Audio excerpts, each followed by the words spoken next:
Hi friends, welcome back to my channel স্বাস্থ্যবিধি tips.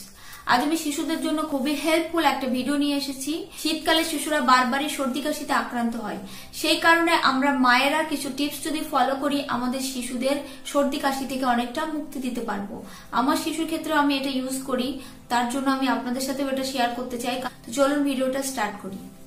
চ্যানেলটি subscribe করা না থাকলে এখনই সাবস্ক্রাইব করে নিন আমাদের নতুন ভিডিও পাওয়ার জন্য, এবং পাশের বেল বাটনটি তো অবশ্যই ক্লিক করতে ভুলবেন না। প্রথমত আপনাদেরকে বলবো, বাড়িতে ছোট শিশু থাকলে অবশ্যই বাড়িতে একটা নাকের ড্রপ রাখেন। সর্দি কাশিতে যে ড্রপ ব্যবহার করা হয়, স্লাইন ড্রপ, সেটা অবশ্যই বাড়িতে রাখবেন। দ্বিতীয় যে রেমেডিটা, 100 গ্রাম সরিষার তেল নেবেন, 10-12টা রসুনের কোয়া নেবেন এবং 2 চামচ কালো জিরা নেবেন। তো এই উপকরণগুলো দিয়ে রেমেডিটা কিভাবে বানাবেন, আমি যা যা বলছি আপনারা প্রতিটা স্টেপ ফলো করুন। প্রথমে চুলায় একটা পাত্র বসাবেন, হালকা আঁচে রাখবেন, লো ফ্লেমে রাখবেন।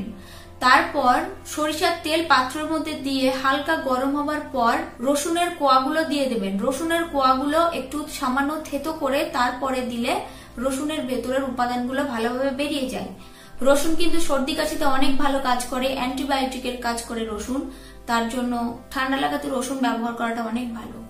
এরপর আপনারা একটু নাড়াচাড়া করার পর কালো জিরাগুলো দিয়ে দেবেন। তারপর ভালোভাবে একটু ভাজা ভাজা করে যখন সুন্দর একটা স্মেল বের হবে, সুন্দর একটা গন্ধ বের হবে, রসুনগুলোর কালার চেঞ্জ হয়ে যাবে, তখন আপনারা নামিয়ে নেবেন।